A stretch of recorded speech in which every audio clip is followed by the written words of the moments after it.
Olá pessoal, os enfesamentos constituem hoje o principal problema fitossanitário do milho no Brasil. Meu nome é Rodrigo, sou pesquisador da Embrapa Milho e Sorgo, engenheiro agrônomo, doutor em fitopatologia, e hoje nós vamos tratar aqui nessa palestra desse importante grupo de doenças aí sistêmicas que tem trazido tanta preocupação e prejuízo aos produtores de milho em diversas regiões do país.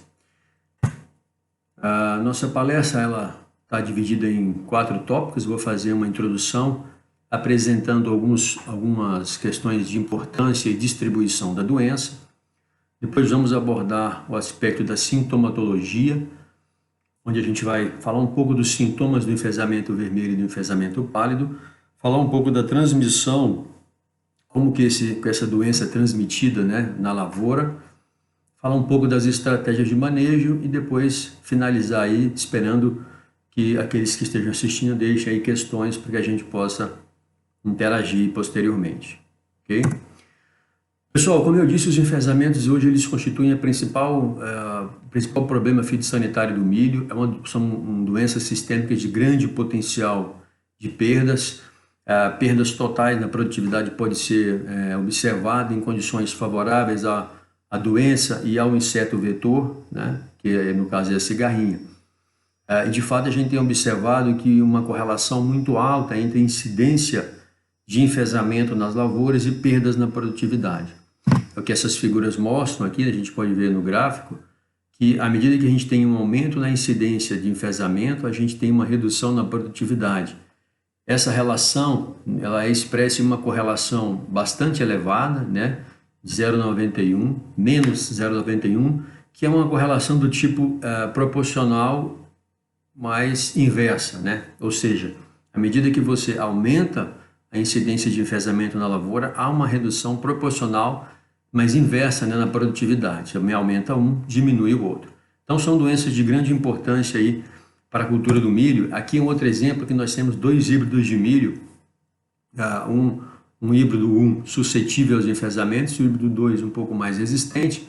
Veja que a incidência para o híbrido 1 ela é bastante elevada, o que resulta então em uma baixa produtividade desse híbrido. E o híbrido 2, que tem uma menor incidência de enfesamentos, teve uma maior produtividade. Então, essa relação sempre a gente consegue observar em condições de campo que materiais mais suscetíveis aos enfesamentos ou condições em que os enfesamentos acontecem com uma incidência muito alta, as perdas na produtividade elas são bastante significativas. Aqui nessa figura mostra a distribuição dos enfesamentos e das populações de cigarrinhas no ano de 2017. Né? Observe que há uma tendência de concentrar o problema inicialmente ali na região centro-oeste, ou sudeste, e a gente tem observado que ao longo dos anos esse problema tem evoluído, né, ao longo das principais regiões produtoras de milho no Brasil. Então, a gente vai destacar aqui alguns momentos em que houve grandes epidemias de enfesamento, né? A gente poderia destacar, por exemplo, os anos de 2014, 2015, na região centro-oeste, né, e sudeste, 2015 e 2016 também na região do Mato Piba, excepcionalmente ali na Bahia, onde os problemas de incidência de enfesamento foram bastante importantes e significativos. E até hoje esse problema ainda é bastante importante naquela região. Em 2019, o problema aconteceu de forma bastante severa no estado do Paraná, muita perda, com muitos prejuízos naquela região. Em 2021, Santa Catarina e Rio Grande do Sul, agora, né, eles têm sofrido bastante com epidemias, né, com a disseminação da cigarrinha e, consequentemente, dos enfesamentos. Também Mato Grosso do Sul, sul de Minas. E essa doença vem, então, se distribuindo nas principais regiões produtoras de milho do país. Recentemente, a gente tem visto aqui áreas com bastante incidência aqui em Tocantins também. Então, é uma doença que realmente está chamando muita atenção e que a gente precisa ficar atento para não perder o controle e o que pode resultar em grandes prejuízos aí para as lavouras de milho. É importante a gente entender, pessoal, nesse cenário, quais são os principais fatores que estão relacionados com o aumento dos enfesamentos nessas regiões em que a gente está observando essas severas epidemias. O primeiro que eu vou relatar para vocês é essa questão da ponte verde, ou seja, ponte verde nada mais é do que a presença de milho ao longo de todo o ano, né? Então, na tabela aqui a gente tem a presença de milho, primeira safra, segunda safra, terceira safra em algumas regiões, áreas com milho de pivô, áreas com milho forrageiro, áreas com milho irrigado. Então, isso permite, essa presença do milho no campo o tempo todo, permite que a cigarrinha, que só, né, no Brasil só multiplica e se alimenta de milho especificamente, ela permite então que a cigarrinha migre de uma região para outra e se mantenha sempre em constante atividade e aumento populacional, porque sempre tem a sua fonte de alimento no campo. Então esse é um problema grande, essa ponte verde de milho que está sempre presente. O segundo aspecto está relacionado com a predominância de híbridos suscetíveis. A gente tem observado nos trabalhos que a maioria dos híbridos de milho que a gente tem hoje disponíveis no mercado, eles são suscetíveis à incidência dos enfesamentos. Isso também nos dá uma preocupação grande, porque ficamos limitados com essa que talvez seja uma das mais importantes estratégias de controle dessa doença. Outro ponto é a questão do milho tiguera, que é esse milho, né, que permanece no campo após a colheita da lavoura de milho. Você tem ali grãos que se transformam em sementes, que germinam, e aí você tem essas plantas de milho em meio a lavouras de soja, a outras lavouras, ou em áreas abandonadas, né?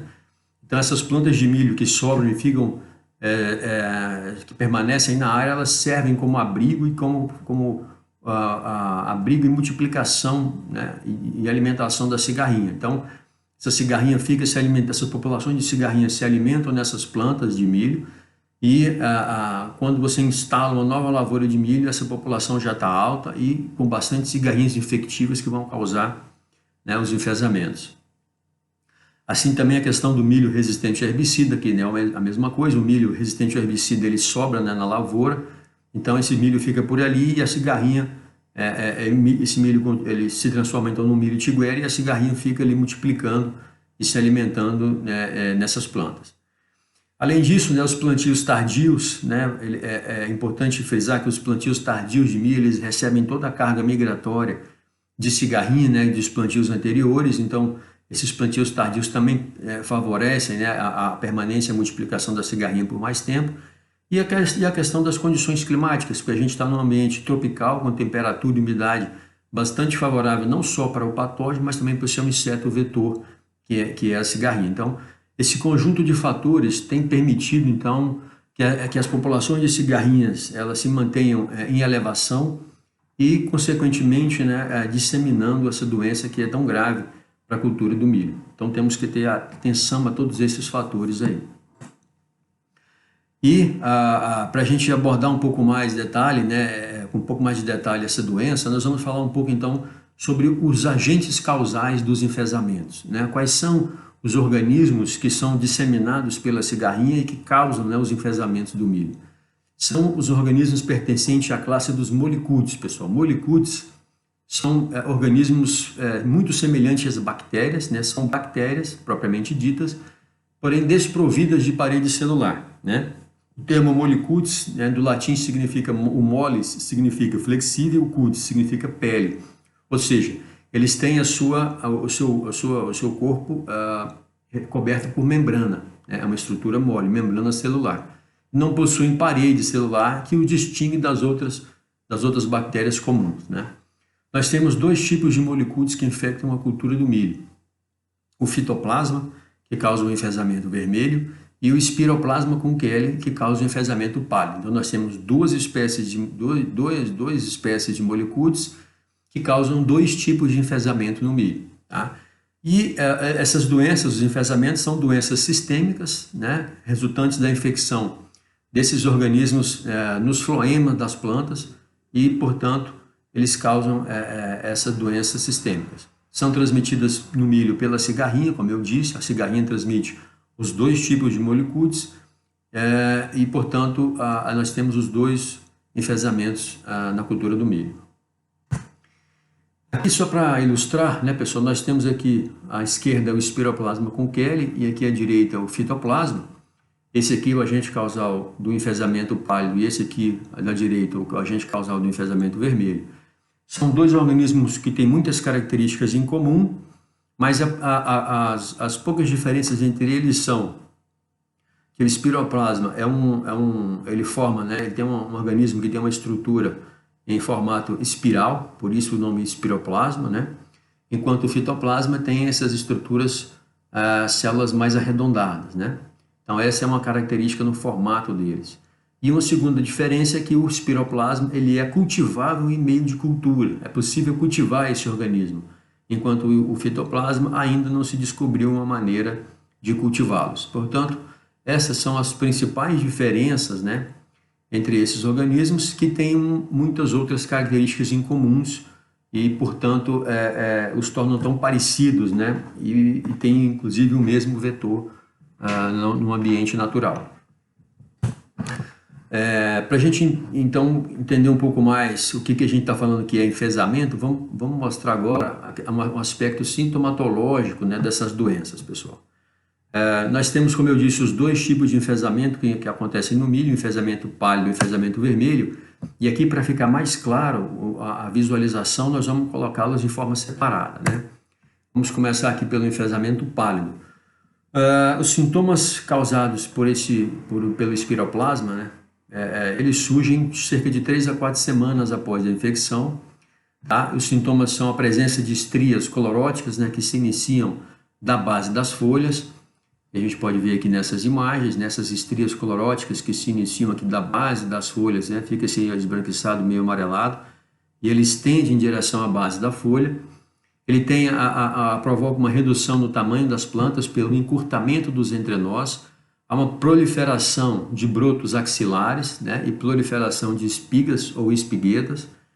E o que é característico dos enfesamentos é que quanto mais cedo acontece essa infecção, ou seja, se a infecção acontecer logo após a germinação, a emergência, mais severos são os sintomas e maiores são os danos, né? Então aqui só para ilustrar melhor, né, o que eu estava falando, então esses aqui são os sintomas iniciais, que são essas estrias, né, cloróticas que se iniciam da base da folha, né, e progridem em direção à ponta. Aqui mostrando também uma redução no tamanho, né, das plantas, aqui a redução do tamanho pelo encurtamento dos entrenós. Aqui nessa imagem, né, mostrando aqui uma planta com sintomas bastante severos, você tem desde as estrias cloróticas na base da folha, né, amarelado e esbranquiçado aqui na base da folha, em progressão à ponta. Você também tem um encurtamento dos entrenós, uma planta pequena com entrenós curtos e essas proliferações de pequenas espigas improdutivas aqui. Aqui à esquerda uma outra foto, né, mostrando também o mesmo aspecto, porém com uma maior superbrotação aqui, laterais, além de toda essa questão do encurtamento de entrenós, amarelecimento de folhas e superbrotação e proliferação de pequenas espiguetas. Então esse aqui é um sintoma bem característico, né, do enfesamento pálido, né? Ele fica com esse aspecto realmente enfesado, uma planta pequena enfesada.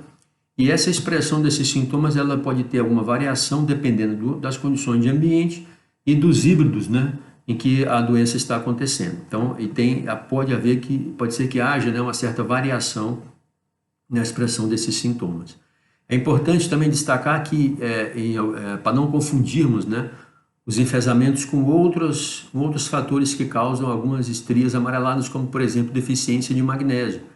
Causa essas estrias aqui amareladas, mas elas são estrias bastante uniformes, contínuas, né, bem definidas e tem um aspecto diferente das estrias amareladas que a gente está, né, relatando aqui como os sintomas iniciais dos enfesamentos, mas tem que ficar atento para que não confunda isso no campo, né? O enfesamento vermelho, a característica principal desse enfesamento é a presença de amarelecimento ou avermelhamento, né, nas bordas das folhas. A gente vê que o centro das folhas permanecem aqui com uma coloração verde, enquanto as bordas estão aqui com essa coloração meio avermelhada, meio arroxeada, né? Ele pode causar também o perfilhamento, redução do tamanho das plantas, encurtamento de entrenós e proliferação de espigas. Perceba que muitos dos sintomas que a gente está relatando para o enfesamento vermelho são iguais àqueles que a gente relatou para o enfesamento pálido, né? Eles têm muitos sintomas em comuns, o que às vezes dificulta muito a identificação precisa no campo. Mas vamos lá, o enfesamento vermelho, então, essas bordas avermelhadas aqui das folhas, né, você vê que várias folhas com as bordas avermelhadas e essa descoloração avermelhada vai progredindo para o centro, até que toda a folha fica avermelhada. Aqui mostrando, né, também plantas com as pontas e bordas das folhas avermelhadas e redução no porte das plantas. Aqui a questão de proliferação de espigas, brotações e encurtamento de entrenós, plantas pequenas com deformações na ponta da espiga. Então são sintomas típicos de enfesamentos, né? E muitos deles, como eu disse, são comuns para os dois tipos de enfesamento.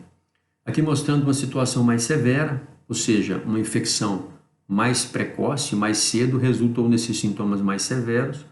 A gente vê plantas bastante avermelhadas, com esse aspecto enfesado, né? Plantas pequenas com entrenós curtos e proliferação de espigas. E aqui à direita uma lavoura com bastante incidência de enfesamentos e uma lavoura praticamente perdida, né? Pela ocorrência dessa doença. Além disso, né, nas espigas também a gente observa, como eu disse, né, a formação de pequenas espigas que proliferam, né, com poucos grãos, deformadas, espigas anormais, né, que muitas vezes não produzem grãos ou produzem grãos em pequenas quantidades e em qualidade bastante comprometida. Muitas vezes, pessoal, como eu disse lá no início, no campo é difícil a gente identificar de forma precisa os enfesamentos, porque muitos dos sintomas são comuns aos dois tipos de enfesamento.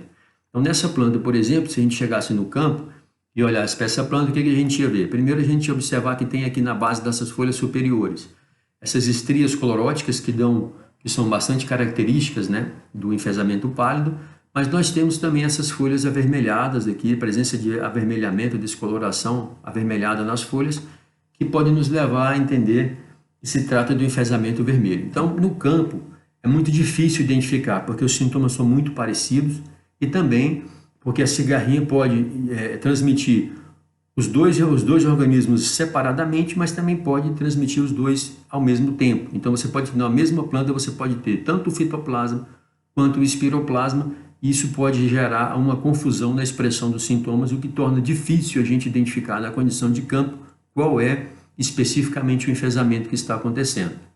Nesses casos, nós usamos simplesmente o termo enfesamentos, no geral, e para a gente ter uma diagnose precisa de qual patógeno está acontecendo, é preciso então retirar a amostra de folha, enviar ao laboratório, e aí com testes moleculares específicos eles vão identificar a presença de um, outro ou dos dois patógenos na planta, ok? Bom, pessoal, como eu disse, né, a transmissão dessa doença, ela só se dá no campo através de um inseto vetor. Então, ela precisa de um vetor que vai transmitir a doença de planta a planta, transmitir o patógeno de planta a planta. E esse inseto vetor no milho é a cigarrinha do milho, né, Daubolus maides. Esse inseto aqui, que aparece na imagem, bastante pequeno, diminuto, de uma coloração meio esbranquiçada, amarelada, né?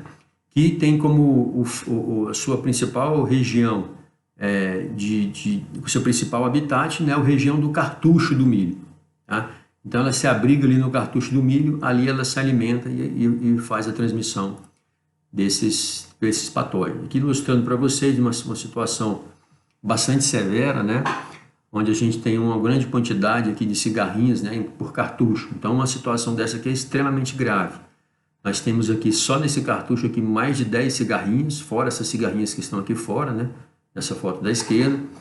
E aqui, mostrando também uma outra foto com bastante cigarrinha aqui no cartucho das plantas. Então, elas ficam aqui no cartucho, né, se abrigam, se alimentam aqui no cartucho, e aqui elas vão, ao se alimentar, transmitir a doença, né? Então esse aqui é um inseto, né? Como eu mostrei, uma cigarrinha pequena, diminuta, uma coloração branca, amarelada, e ela tem como característica marcante essas duas manchas escuras aqui no topo da cabeça, que dá a impressão de que são os olhos dela, né?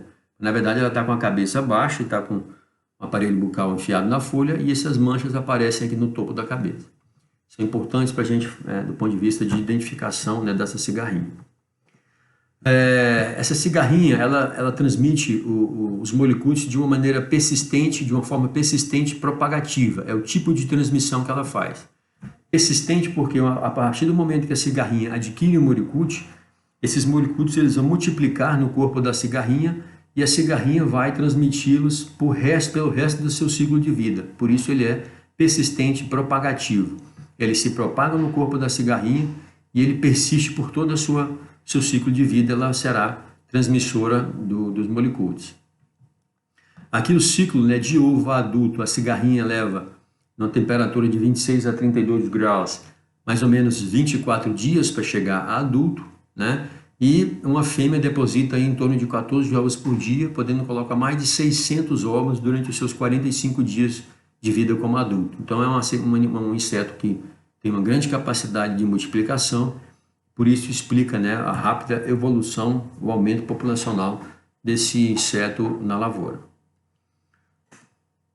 Então, pessoal, aqui a gente tem um esquema de como se dá a transmissão, né?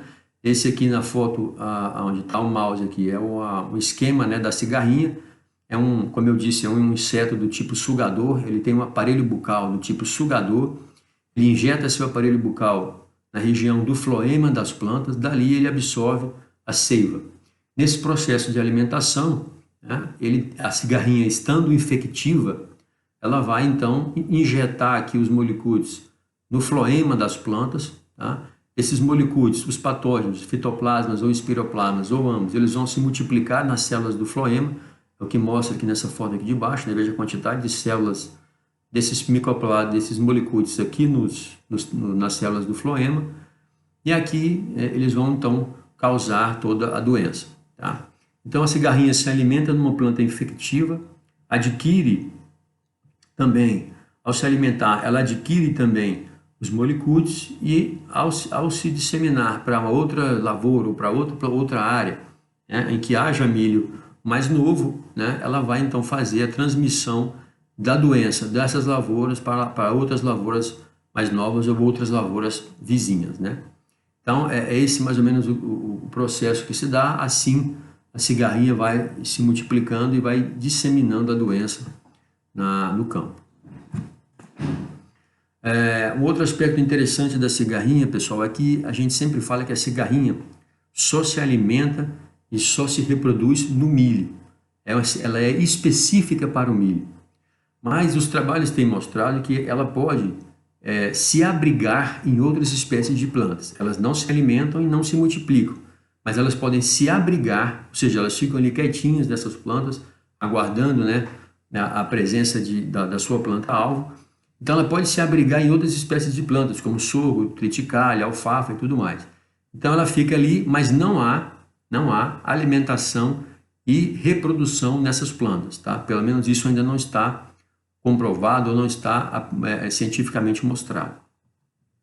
Quando a gente fala disso, uma grande preocupação que vem em mente é a questão do consórcio de milho com a braquiária, porque a braquiária, né, ela é uma planta que também serve de abrigo da cigarrinha, né? Então isso a gente tem recebido muitas dúvidas com relação ao se em milho consórcio com braquiária nós vamos ter mais problemas com enfesamento, porque a braquiária pode ser uma planta abrigo para a cigarrinha.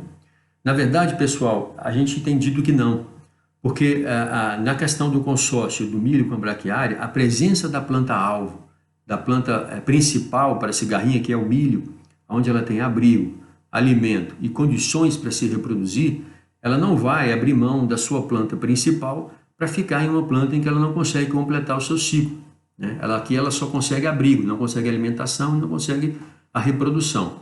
Então ela não vai deixar a planta-alvo dela para ficar numa outra planta, né?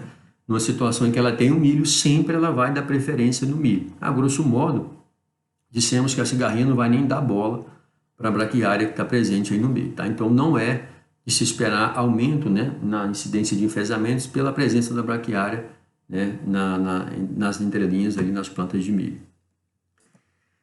Bom, mas de qualquer forma, pessoal, a identificação da doença é de grande importância, tá?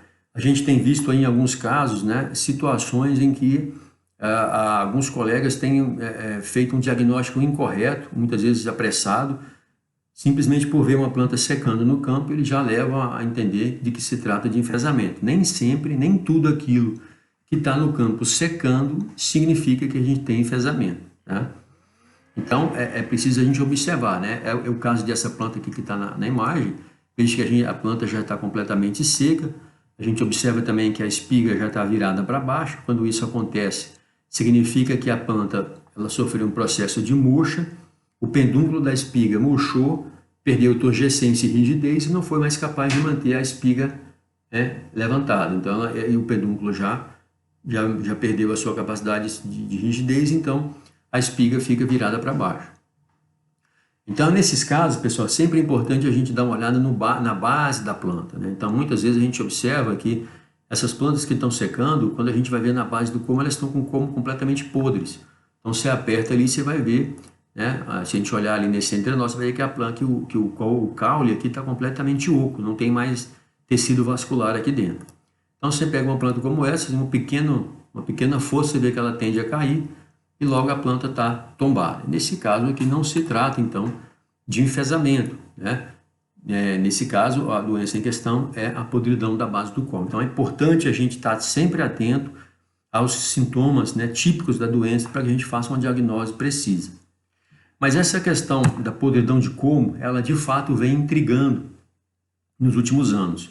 Quem conhece os enfesamentos, né, ao longo dos vários anos, não é uma doença nova, né, no milho, sabe que enfesamento, de uma maneira geral, não causa tombamento. Você tem a planta de porte pequeno, enfesado, reduzido, entrenós curtos, superbrotações, mas não é comum você ver o enfesamento causar tombamento nas plantas. E mais recentemente, nós temos recebido muitos relatos de áreas de milho tombado, né, caído, por conta de enfesamento. E a gente tem, portanto, procurado estudar por que isso agora está acontecendo. E o que a gente tem percebido, pessoal, é uma coisa interessante. É uma interação bastante significativa entre a incidência de enfesamento e de podridões da base do colmo. Então, nos trabalhos, né, como nesse gráfico aqui, a gente vê que à medida que a gente tem um aumento na incidência nas notas de enfesamento, a gente tem também um aumento na incidência de podridões da base do colmo. Então, a gente tem percebido que essas duas doenças elas têm ocorrido de forma conjunta, né? Então, sempre que a gente tem enfesamento, a gente está tendo também podridão da base do colmo em muitas situações, e isso pode explicar, né, o porquê que as plantas estão tombando na lavoura, por conta das podridões. Que é um outro trabalho que mostra, né, a incidência aqui de enfesamento, que são as barras verdes, e aqui a podridão de colmo, né, nessa linha laranja, também acompanhando o aumento do enfesamento com o aumento da podridão da base do colmo. Uma correlação bastante alta que mostra que que está havendo uma interação entre esses dois grupos de patógenos, eles estão acontecendo em alguns casos ao mesmo tempo, e isso tem tornado os sintomas mais severos, tem provocado, além dos sintomas típicos de enfesamento, também o tombamento de plantas, né? Visando estudar um pouco mais essa interação dessas duas doenças, recentemente nós fizemos aqui em Tocantins uma observação, um trabalho, em que nós fomos ao campo, né, na área experimental, lá na Fazenda Invernadinha, e selecionamos plantas que estavam com sintomas de enfesamento, como essa que eu estou marcando aqui, ao lado de plantas que estavam aparentemente normais, sadias. Então, eu tenho aqui à esquerda uma planta com enfesamento e à direita uma planta normal. E o que a gente fez? A gente veio aqui, então, na base do colmo, da planta com enfesamento e a planta normal, e fizemos uma inoculação com um fungo causador de podridão da base do colmo, no caso aqui, macrofomina. Então, inoculamos a macrofomina aqui na base do colmo dessas duas plantas. Essa que estava previamente infectada com enfesamento, repito, e essa que estava então ainda sadia até o momento da inoculação. Ok, 30 dias após essa inoculação, nós voltamos à área e observamos o seguinte, como exemplo, né? Foram vários pares de plantas como esse, que essa planta que estava inicialmente infectada com enfesamento e que foi posteriormente inoculada, ela secou muito rápido, né? Secou rapidamente, né? E a planta aqui do lado, que não estava com enfesamento, ela ainda estava aparentemente sadia, não apresentava ainda sintomas de murcha nem de seca precoce. Olhando aqui o caule das duas plantas, aqui nesse furo aqui onde foi feita a inoculação, a macrofomina, e veja que o caule da planta que estava inicialmente infectada com enfesamento já tem uma coloração mais amarelada, né? Um aspecto mais senescente, e a planta da direita, que estava inicialmente sadia, ainda apresentando um caule bastante verde, né, e com um aspecto sadio. Então a gente cortou esses 2 caules longitudinalmente para ver a lesão da macrofomina aí dentro. E foi bastante interessante. Veja vocês que aqui é o entrenó inoculado, aqui é onde estava o palito, né, com a inoculação. E nessa planta da direita, onde que a inoculação foi feita na planta, ainda é uma planta sem sintomas de enfesamento, então a macrofomina colonizou apenas o entrenó em que ela foi inoculada. Nessa planta da esquerda, que havia sido infectada prévia e naturalmente com os enfesamentos, ela já tinha então os sintomas as lesões da macrofomina cresceram não só no entrenó inoculado, mas também cresceram até o topo do entrenó de cima. Ou seja, o que nos permite concluir que uma planta previamente infectada com os enfesamentos, ela se torna muito mais predisposta à podridão da base do colmo do que uma planta que ainda não havia sido infectada com enfesamento. Então isso mostra que a interação dessas 2 doenças, ela resulta numa progressão muito mais rápida de ambas e que pode resultar num tombamento de plantas no futuro. Com relação ao manejo, pessoal, a principal estratégia de manejo para os enfesamentos, o que eu costumo dizer que é a base do controle, que é mais eficiente, é o uso da resistência genética, né? Ou seja, é o uso de híbridos resistentes ou mais resistentes. Aqui, nessa foto, ilustra muito bem. A gente tem aqui à esquerda um híbrido bastante suscetível aos enfesamentos. Nesse caso aqui foram feitas 6 aplicações de inseticidas e ainda assim os sintomas chegaram nesse nível aqui. E aqui à direita um híbrido, né, resistente ou mais resistente, onde não foi feita a aplicação de inseticida e a gente tem ausência, né, ou poucos sintomas da doença presentes aqui, o que mostra então a importância, né, da resistência genética para o controle dessa doença. Então é a base do controle genético, do controle para os enfesamentos. Esse aqui é um trabalho também conduzido aqui em Tocantins e foram avaliados 30 híbridos de milho. E aqui a gente tem a reação de cada um dos híbridos aos enfesamentos em condição de campo. Então veja que nós temos híbridos altamente suscetíveis aos enfesamentos e híbridos que apresentam uma alta reação de resistência aos enfesamentos aqui na região.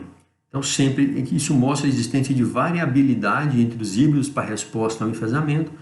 E a gente deve sempre dar preferência a uma rotação de híbridos que tem maior nível de resistência à doença, principalmente em regiões em que os enfesamentos têm acontecido de forma mais intensa. Um outro aspecto importante é a questão da eliminação, né, de milho tiguera, evitar a presença de milho tiguera. Aqui eu estou mostrando uma lavoura de soja, né, em fases iniciais, e aqui as moitas de plantas de milho aqui, né, que provavelmente cresceram de espigas de milho que ficaram aqui na área.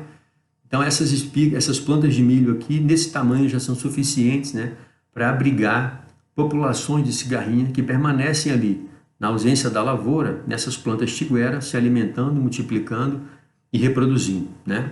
Então é importante evitar isso aqui, juntamente com o uso de híbridos resistentes, a eliminação de milho tiguera são as 2 principais formas de manejo que podem ser prontamente adotadas pelos produtores, né? Eliminar milho tiguera e selecionar híbridos mais resistentes são ações que os produtores podem tomar sem necessidade de muito envolvimento de outros setores, de outras pessoas. Ele pode, por si próprio, né, tomar essas medidas de controle. Aqui, só para ilustrar, né, um evento de um vídeo que foi recebido, que mostra aqui uma espiga de milho com alguns grãos que se transformaram em sementes e que germinaram, né, essas pequenas plântulas aqui. Vejam a quantidade de cigarrinhas que pode estar abrigada em plantas como essa. Olha a quantidade de cigarrinha voando aí dessas plantinhas de milho que estão aí, esses milho tiguera que estão crescendo na área. Então é impressionante, isso realmente não pode acontecer. Nessas situações, a população de cigarrinhas, né, vão se tornar cada vez maiores e nas épocas de plantio de milho vão realmente trazer problemas com a doença. Bom, um outro aspecto interessante, pessoal, que foi alvo de um trabalho que nós fizemos aqui na região, é a questão de épocas de semeadura. O que a gente observa, e isso já era relatado, mas agora tem dados para comprovar, é que à medida que a gente atrasa a época de semeadura, há um aumento na incidência dos enfesamentos e uma redução na produtividade. tanto na produtividade como produtividade, peso de 1.000 gramas, por aí vai. Então, essa incidência maior de enfesamento nesses plantios tardios pode ser explicado pela migração, né, de populações de cigarrinhas de plantios anteriores para esse plantio tardio e infecções ainda mais cedo, né, o que causa sintomas ainda mais severos e, consequentemente, maiores reduções na produtividade. Tá? Esses resultados também têm sido encontrados por outros colegas aí na literatura. E a questão do tratamento de sementes, pessoal. O tratamento de semente é importante porque, como eu disse a vocês, quanto mais cedo acontece a infecção, mais severos são os sintomas, mais severos são os prejuízos. Então, o tratamento de semente ele é importante, né, com inseticidas contra insetos sugadores. Ele é importante porque nessa fase inicial da emergência e decrescimento da plântula, esse tratamento de semente ele vai proteger essa plântula desses insetos, impedindo que aconteçam essas infecções precoces ou infecções muito cedo, que vão resultar em sintomas mais severos. Então, essa primeira proteção que se dá na plantinha de milho, ela vem do tratamento de semente. Portanto, é fundamental um tratamento aí com produtos específicos, né, para controle de sugadores. E assim vai, pessoal, né? Nós temos um conjunto de medidas que são adotadas e que são relacionadas para o manejo dos enfesamentos, além dessas que eu explorei um pouco mais. Eliminação de milho tiguera, como eu disse, escolha de híbridos mais resistentes, diversificar os híbridos para você não pegar apenas híbridos com maior sensibilidade, mas também pegar materiais mais resistentes e impedir, né, que você tenha doença, né, nesses materiais. Porque se você usa um material só é muito arriscado, se ele for suscetível. Práticas de controle biológico, né, da cigarrinha também é importante, já temos produtos relacionados no mercado para essa finalidade. Reduzir as perdas na colheita para evitar presença de milho tiguera, evitar plantios tardios, monitorar as populações de cigarrinhas, evitar plantios fora da época para você não ter aquela questão da ponte verde e incidências maiores. Pulverizar com inseticidas específicos, né, até o milho sair dessa fase aí de 6 a 8 folhas, quando os sintomas são muito intensos, quando a infecção ocorre nessa fase inicial. E o tratamento de semente, como eu disse. Então, é um conjunto de medidas que devem ser olhadas de forma integrada para a gente conseguir uma maior eficiência no controle dessa importante doença que acomete a cultura do milho. Eu vou finalizar a minha apresentação com essa slide, agradecendo a atenção de todos vocês. É um tema bastante atual e relevante. Espero que eu tenha conseguido passar uma ideia e os principais aspectos dessa doença para vocês. E espero que vocês também tenham gostado e que deixem aí questões para a gente discutir, né, posteriormente. Eu possa responder essas dúvidas de vocês. Tá? Convido todos vocês também a assistirem as outras palestras e os outros eventos que tem aí na feira. Temos outros colegas da Embrapa que vão fazer palestras também bastante interessantes. Convido todos a assistirem essas palestras e depois ficamos à disposição aí para bater papo, discutir em uma oportunidade mais adequada. Muito obrigado.